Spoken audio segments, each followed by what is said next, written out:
don't be weighed down by sentiments, trying to preserve the transient. What is real cannot be destroyed. It cannot be altered. It cannot be misshaped. It's perfect from the beginning. What is imagined will never be real. No matter how much you try to decorate it with your sentiments, it can never last. Shake off this weakness.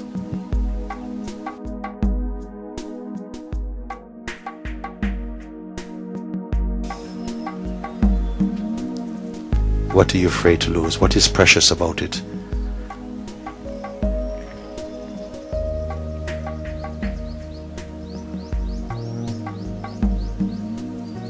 What do you imagine will happen if somehow some letting go happen? Imagining. What do you imagine will you lose? Why is it still there? Why has the mind still got something to bargain with?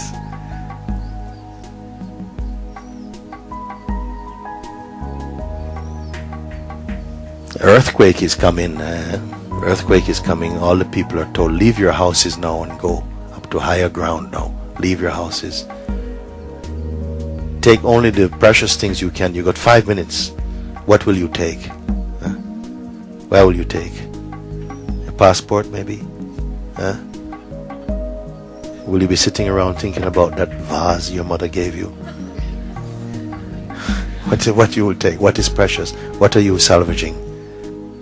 Is anything greater than freedom? Supposing indeed you are being asked, look, give me all your memories, turn away from all the memories, which actually it's not.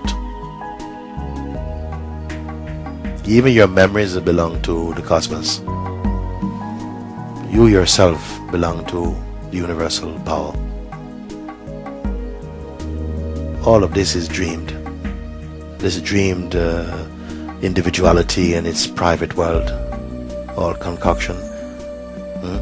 But something comes now in the defining moment. Oh yes, my God, I can't part with the memories. Can I go into emptiness with my memories? Can you guarantee at least, Or when I go into into emptiness, I can leave my memories with you, so when I come back out I can have them. Then you're seeing somehow you're trading with freedom. I would say like this.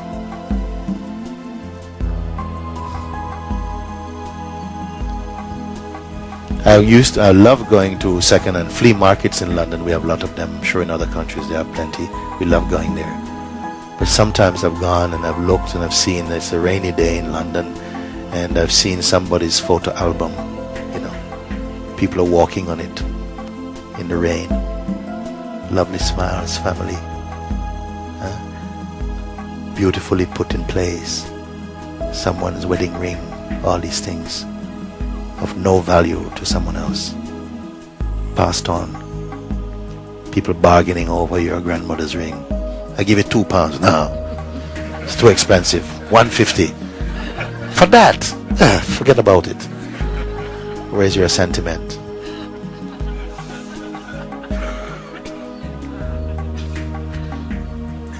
Cockroaches living in your grandmother's shoes. What to do with this, boss? I'll throw it in the bin. Your treasures. I'm not trying to pull it from you. You offer. I'm not pulling it. What am I going to do with your grandmother's shoes? Yeah.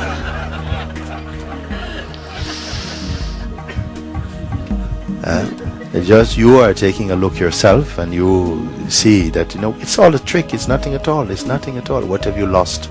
In fact, these things keep you a little bit of a prisoner. Yes. Because it's an attachment. It's like I can't do it. I can't separate. I can't leave.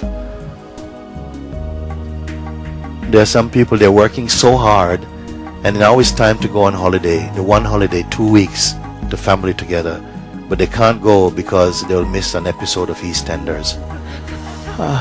And they're running around to see if they can find somebody who will tape it for them. But everybody else is on holiday.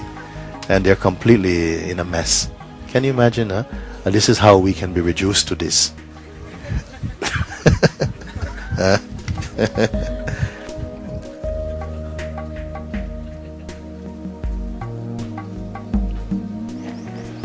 Let me tell you something. Sometimes the people, they're coming and they come even to satsang, sit.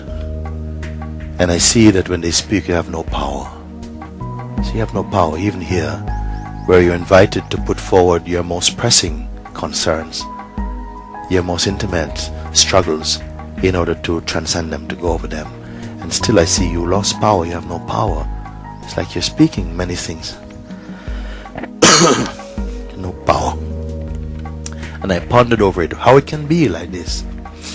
How it can be like this. People ask, like, yes, but I don't know if it's my mind or not my mind. And I realize what it is. In life gives you an opportunity to come to your apparent boundaries. And it brings you to a point. Maybe in one scenario, it is now your invitation to step across this line. You have enough courage. It feels a bit risky, but life is like this. It's not always going to be chocolate flavored decisions.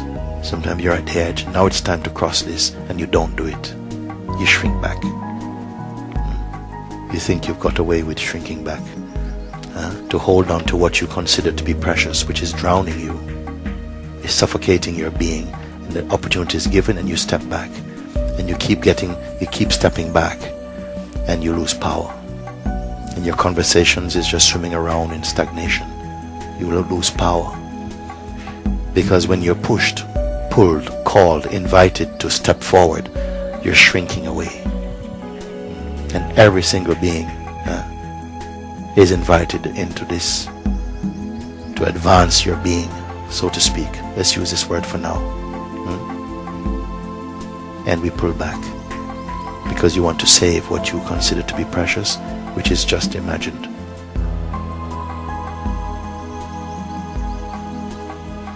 You hold on to the past.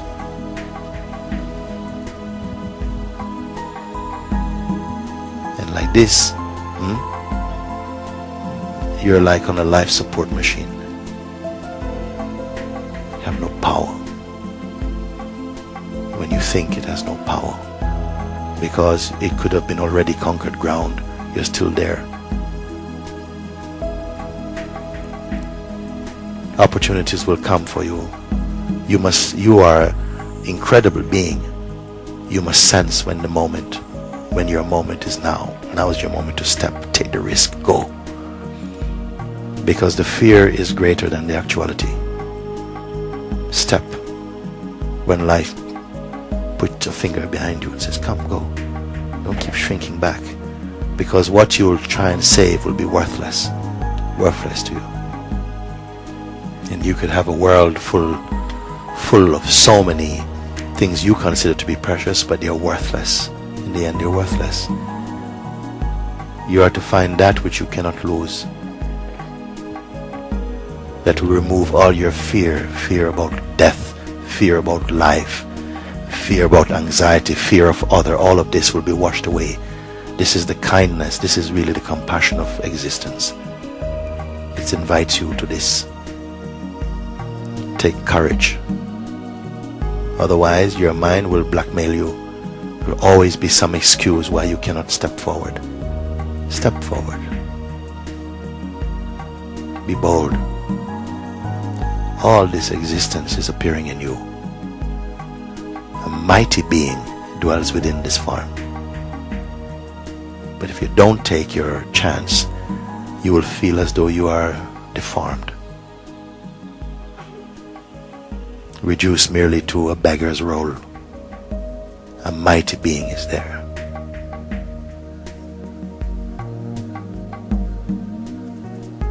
Don't be weighed down by sentiments,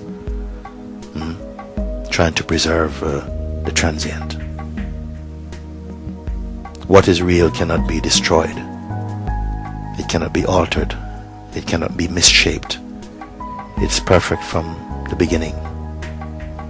What is imagined will never be real.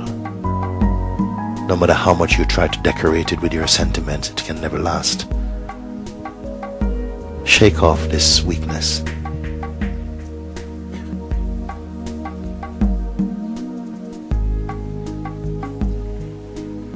Mind is meant to be your servant. It's a wicked master. Don't try and even compromise yourself with the mind. Look for no favors from your mind. Then mind itself will bend its knees in your presence.